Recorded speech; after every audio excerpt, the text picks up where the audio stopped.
Students, प्रश्नावली 2.2 में आगे बढ़ते हुए आज हम इसके प्रश्न क्रमांक 1 का ये जो छठवां प्रश्न है ना, इसको हल करना सीखेंगे। छठवें प्रश्न में हमें एक द्विघात बहुपद दिया गया है। क्या दिया गया है? द्विघात बहुपद। और ज्ञात क्या करना है? इसके शून्यक ज्ञात करने हैं, और जब शून्यक ज्ञात हो जाएं तो फिर इसकी जांच भी करनी है। तो सबसे पहले आपको बहुत अच्छे से सीखना है कि शून्यक हम कैसे ज्ञात करते हैं। तो बड़े ध्यान से यहाँ पे देखते रहना। पहले सीख लो कि शून्यक कैसे ज्ञात किए जाते हैं, उसके बाद जांच तो बहुत ही आसान है। एक छोटा सा फॉर्मूला यूज होता है जो कि मैंने यहाँ पे सूत्र लिख रखे हैं, तो इस सूत्र के आधार पे हम जांच कर पाएंगे। वो भी बहुत ही आसान है, बस ध्यान से समझ लो। और जिस तरीके से मैं हल करवा रहा हूँ सवाल को, वैसे ही तुम्हें बोर्ड एग्जाम में करना है ताकि एक भी नंबर ना कटे। तो कैसे लिखते हैं? ये हमें एक द्विघात बहुपद दिया गया है ना, तो सबसे पहले यहीं से शुरुआत करनी है। तो हम हेडिंग डालेंगे हल और लिखेंगे दिया गया द्विघात बहुपद। ठीक है, तो इतना कर लोगे। उसके बाद जो बहुपद हमें दिया गया है उसको हम वापस रिपीट लिखेंगे। ठीक है, बन जाएगा ना ऐसे कर तो। अब देखो इसमें टोटल कितने पद हैं, बड़े ध्यान से समझो। टोटल कितने पद हैं? ये पहला पद है, ये दूसरा पद है, और ये तीसरा पद है। टोटल कितने पद हैं? 3 पद हैं। कैसे पता चलता है कि ये 3 पद हैं? बीच में धन और ऋण के जो चिन्ह होते हैं, गुणा का चिन्ह नहीं, केवल धन और ऋण यानी प्लस माइनस के जो चिन्ह होते हैं वो बताते हैं कि कितने पद हैं। जैसे ये लगा बीच में माइनस का चिन्ह, तो माइनस के चिन्ह के एक तरफ एक पद बट जाएगा और एक इस तरफ पद बट जाएगा। जैसे यहां भी लगा है एक माइनस, तो इस तरफ भी एक पद हो जाएगा और इस तरफ भी एक पद हो जाएगा। अगर इस माइनस की जगह पे गुणा का चिन्ह होता तो गुणा के चिन्ह से पद नहीं बटता है, तो ये दोनों मिला के एक पद होते। समझ पा रहे हो ना? जैसे यहां पे इस तरीके से होता कि 3x² माइनस एक्स और गुणित 4 होता। तो देखो माइनस चिन्ह आया है ना, केवल प्लस माइनस ही ऐसे हैं जो आपको अलग अलग पदों में विभाजित करते हुए व्यंजक मिलेंगे। जैसे ये माइनस है तो एक पद यहाँ बन जाएगा और माइनस के इस तरफ एक पद यहाँ बन जाएगा, क्योंकि गुणा से पद विभाजित नहीं होता। ऐसा नहीं हो सकता कि जैसे बीच में गुणा लगा है तो आप कह दो कि एक पद ये है और एक पद ये है। नहीं, गुणा पद विभाजित नहीं करता, केवल धन और ऋण ही करते हैं, यानी प्लस और माइनस ही करते हैं। ठीक है, समझ में आ गया कैसे पता करते हैं कि कितने पद हैं? चलो, अब ये जरूरी है, अगर आप थोड़े से धैर्य वाले हैं, पेशेंस वाले हैं, तो आपको पता चलेगा कि पद से ही हमें पता चलता है। देखो टोटल कितने पद हो गए? 3 पद। अब जो आखिरी वाला पद होता है जिसमें केवल संख्या लिखी होती है उसे कहते हैं अचर पद। क्या कहते हैं? अचर पद। तो जो अचर पद होता है यानी जो आखिरी वाला पद होता है उसका गुणा करना होता है हमें सबसे पहले वाले पद के गुणांक में। सबसे पहला वाला पद x वर्ग है ना, x वर्ग का गुणांक कितना है? 3 है। तो ऐसे भी कह सकते हैं कि सबसे आखिरी वाले पद का गुणा, अचर पद का गुणा x वर्ग के गुणांक में करते हैं। तो बताओ कितना आया? तो आप कहोगे कि सर गुणा करने से देखो 4 तिया 12 आ गया। कितना आ गया? 12। अब आपको क्या करना है? ऐसी 2 संख्याएं सोचनी है। ऐसी 2 संख्याएं सोचनी है, खुद मन से सोचनी है, जो आपने दुनिया पढ़ी है, टेबल पढ़ी है, उसमें से ऐसी 2 संख्याएं सोचो जिनका गुणा 12 आता हो। तो सबसे पहले तुमने दिमाग लगाया कि देखो सबसे पहले तो 12 है, एकम 12 है, मतलब 12 का अगर 1 में गुणा कर देंगे तो भी 12 आता है। अब फिर आपने दिमाग लगाया कि एक 6 दूनी 12 भी तो होता है। बिल्कुल सही है। फिर एक दिमाग लगाया कि 4 तिया 12 भी होता है। इसके अलावा नहीं होते। कोई भी संख्या आएगी गुणा करने से उसके 2 या 3 से ज्यादा नहीं होंगे। ठीक है, तो 4 तिया 12 हो गया, 6 दूनी 12 हो गया, 12 एकम 12। अब कई बच्चे कहेंगे सर 2 इच्छाओं 12 होता है, 2 गुणित 6 भी लिख दो, लेकिन नहीं लिखना है, क्योंकि चाहे आप 6 गुणित 2 लिख दो, चाहे आप 2 गुणित 6 लिख दो, एक ही बात है। इसी तरीके से 4 तिया 12 लिख दो, यानी 4 गुणित 3 लिख दो, या फिर 3 गुणित 4 लिख दो, एक ही बात है। क्लियर हुआ ना? चलो ठीक है, आगे बढ़ते हैं। तो हमें यहाँ पे हमने 3 प्रकार से सोचा। ये एक ग्रुप मिला हमें, एक ग्रुप ये मिला, और एक ग्रुप हमें ये मिला। अब इनमें से हमें कोई एक ग्रुप उठाना है। यहाँ पे 3 ग्रुप हैं टोटल, इनमें से कोई एक सही है, लेकिन कौन सा सही है वो कौन बताएगा? वो बताएगा बीच वाला पद। बीच वाले पद का गुणांक कितना है? तो बीच वाला पद x लिखा है, x का गुणांक क्या होगा, जो x के साथ में लिखा हो, लेकिन यहाँ पे तो कुछ भी नहीं लिखा है। तो जब कुछ भी ना लिखा हो तो कितना माना जाता है, 1।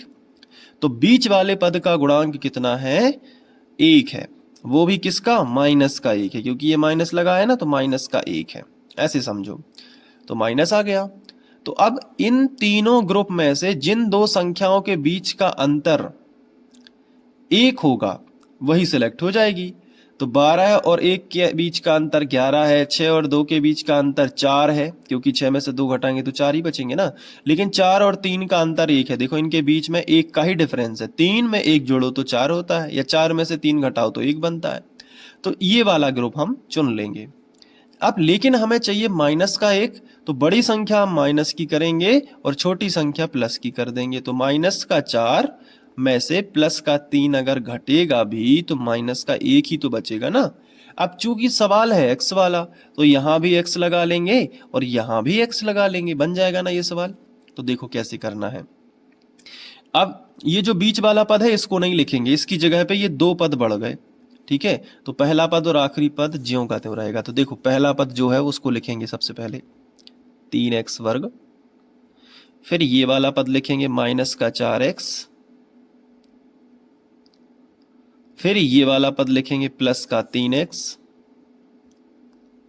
तो ये देखो ये x की जगह पे ये 2 पद आ गए, ये और ये। इसके बाद आखिरी में क्या बचा, माइनस का 4, तो वो माइनस का 4 लिख लिया। अब टोटल कितने पद हो गए, तो आप कहोगे सर देखो 2 पद ये हो गए और 2 पद ये हो गए, तो टोटल कितने पद हो गए, 4 पद हो गए। चलो आगे बढ़ते हैं सवाल में, ठीक है। अब क्या करना है, ये जो 2 पद हैं इनसे अलग कॉमन निकालना है, कुछ जो भी निकल रहा हो, और इससे अलग कुछ कॉमन निकलेगा। तो देख लेते हैं क्या कॉमन निकल रहा है। देखो x तो दोनों के पास से मिल जाएगा, क्योंकि यहां भी x है और यहां भी x है, तो दोनों से x मिल जाएगा। वेरी गुड, x निकाल दो कॉमन, ये देखो। अब इसके बाद और क्या मिलेगा, यहाँ पे 3 है, यहाँ पे नहीं है ना 3, यहाँ पे 4 है, तो यहाँ पे 4 नहीं है, तो इसके अलावा और कुछ पॉसिबल नहीं हो रहा। तो हमने दोनों पद से x कॉमन निकाला, तो अब दोनों पदों के पास क्या बचा वो हम यहाँ ब्रैकेट में लिखेंगे। चलो पहले पद से पूछते हैं कि x निकल गया तुम्हारे यहाँ से, तो कितना बचा, तो 3 तो बचेगा क्योंकि वो तो कॉमन नहीं निकला है।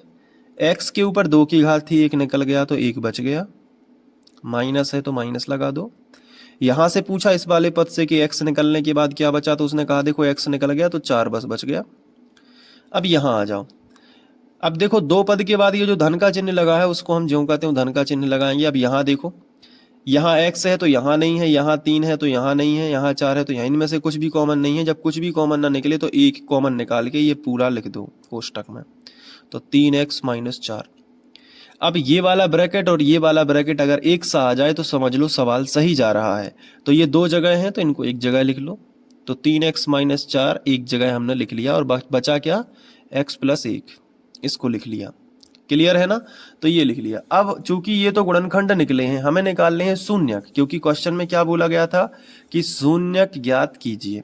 तो फिर हमने क्या किया, हेडिंग लगाई शून्यक के लिए इस तरीके से। अब पहले कोष्टक के बराबर 0 कर लेंगे, यानी 3x - 4 बराबर 0, और दूसरे कोष्टक के बराबर भी हम क्या कर लेंगे, 0 कर लेंगे, यानी x + 1 बराबर 0। अब करेंगे पक्षांतर, तो 3x - का 4 इस तरफ आ जाएगा तो प्लस का 4 हो जाएगा। इसी तरीके से प्लस का 1 इस तरफ आएगा तो माइनस का 1 हो जाएगा। बोलो समझ में आया। फिर ये जो 3 गुणा में है वो बटे में आ जाएगा, तो क्या होगा देखो। इसके बाद ये जो 3 है ये गुणा में है तो बटे में ले आओ, तो x बराबर 4/3 और x बराबर -1।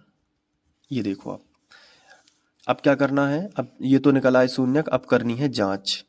तो हेडिंग डाल देंगे जांच। अब जांच के लिए मैंने आपको बताया कि ये 2 सूत्र हैं। सबसे पहले योगफल वाला लिखेंगे, शून्यकों का योगफल बराबर -x का गुणांक बटे x वर्ग का गुणांक, तो ये लिख लेते हैं। ये देखो अब शून्यकों का करते हैं योगफल, तो शून्यकों का योगफल कर लिया, तो पहला है 4/3, और इसके बाद है योगफल करना है मतलब प्लस, और दूसरा शून्यक है -1, तो हमने -1 लिखा बराबर, और इसको लिखा ज्यों का त्यों, ठीक है। अब इसके बाद प्लस माइनस का माइनस, तो 4/3 ज्यों का त्यों। अलग अलग चिन्ह है ना, तो विपरीत चिन्हों का ऋण ही होता है -1। फिर इसको लिखा ज्यों का त्यों। अब इसके बाद देखो, अब हम करते हैं एलसीएम। कब करते हैं? जब एक संख्या बटे में हो और दूसरी संख्या बटे में ना हो। तो ये 3 इससे गुणा करके इसके भी बटे में आ जाएगा। देखो कैसे, 4 लिखा है ना, तो 4 ज्यों का त्यों, माइनस लगा है तो माइनस। अब 3 इससे गुणा करेगा तो 3 एकम 3। अब जैसे 3 गुणा करके 3 बन गया, तो फिर अब सबके बटे में ये 3 लिख सकता है। मतलब इससे गुणा करने के बाद इसके भी बटे में आ गया, तो सबके बटे आ गया। इसे एलसीएम कहते हैं। बराबर, और इसको हमने फिर से ज्यों का त्यों लिखा। इसके बाद क्या करना है कि 4 में से 3 चले जाएंगे तो बचेगा कितना? 1, और बटे में आएगा 3, और बराबर ये ज्यों का त्यों। ये देखो, समझ गए ना? अब देखो ये माइनस है ना, इसको इस तरफ ले आएंगे। तो नेक्स्ट पेज पे हमने वापस से स्टेप लिखा है। अब माइनस को ले जाएंगे। ये देखो, तो अब हम चेक कर लेते हैं कि x का गुणांक सच में -1 है क्या सवाल में। ये देखो, ये है सवाल, और x का गुणांक सच में -1 है। सही है। x वर्ग का गुणांक कितना दिख रहा है? 3। तो यहाँ नीचे देख लेते हैं। ये देखो, x वर्ग का गुणांक कितना दिख रहा है? 3। तो ये देखो, x वर्ग का गुणांक कितना है? 3। तो बस मिला लिया हमने, लिखेंगे जो कि सत्य है। इसके बाद अब हम निकालेंगे शून्यकों का गुणनफल इस फॉर्मूले के यूज से। तो हम यहाँ पे हेडिंग लगाएंगे, शून्यकों का गुणनफल बराबर अचर राशि बटे x वर्ग का गुणांक। तो हेडिंग लगा देते हैं। ये देखो, हमने लगा दिया। अब सूत्र लगाने के बाद शून्यकों का गुणनफल, शून्य कौन कौन से थे? पहला था 4/3, ये हमने निकाले थे ना, और दूसरा था -1, तो -1 लिख लिया, और बराबर ये ज्यों का त्यों लिखा। ये देखो इस तरीके से। अब गुणा करेंगे, तो ऊपर ऊपर का गुणा होगा तो -1 का 4 में होगा तो -4 आएगा। 4 एकम 4, माइनस ज्यों का त्यों, और बटे कितने? 3, बराबर ये फिर से ज्यों का त्यों। ये देखो हमने लिख लिया। अब चेक करते हैं क्या सच में ऐसा आया है। तो जो हमारा बहुपद है मैं आपको दिखा देता हूँ। ये देखिए, ये है बहुपद। अब इसमें जो है, यहाँ पे देखो कि अचर राशि क्या है? -4, तो -4 है, और x वर्ग का गुणांक कितना है? देखो, x वर्ग का गुणांक 3 है, तो सत्य है। तो नीचे लिखेंगे जो कि सत्य है। तो इस तरीके से आपको अच्छे से कर लेना है। अब मैं आपको दिखा देता हूँ कि नोट कैसे करना है।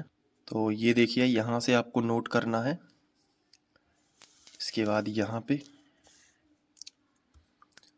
इसके बाद यहाँ पे,